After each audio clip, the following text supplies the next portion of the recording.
Tension কি মানুষকে শেষ করবে। হ্যাঁ টেনশন অর্ধেক শরীর যায় এবং পড়ান না উন্নতি গুলো করে। এটা কি এই আচ্ছা এই গাভীটা কি হয়েছে যে দেখলাম যে খুব অসুস্থ?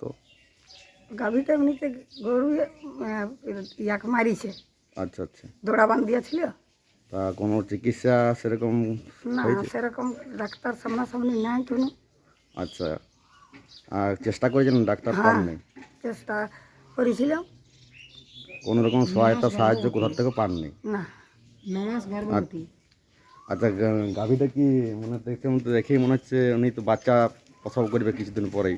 হ্যাঁ ও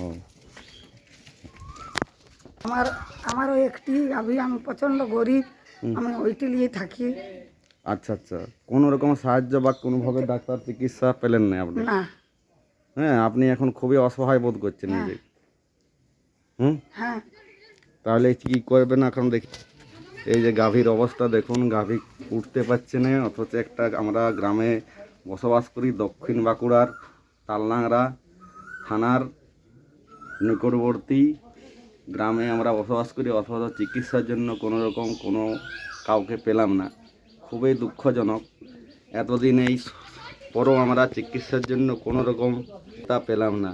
এটি গরিব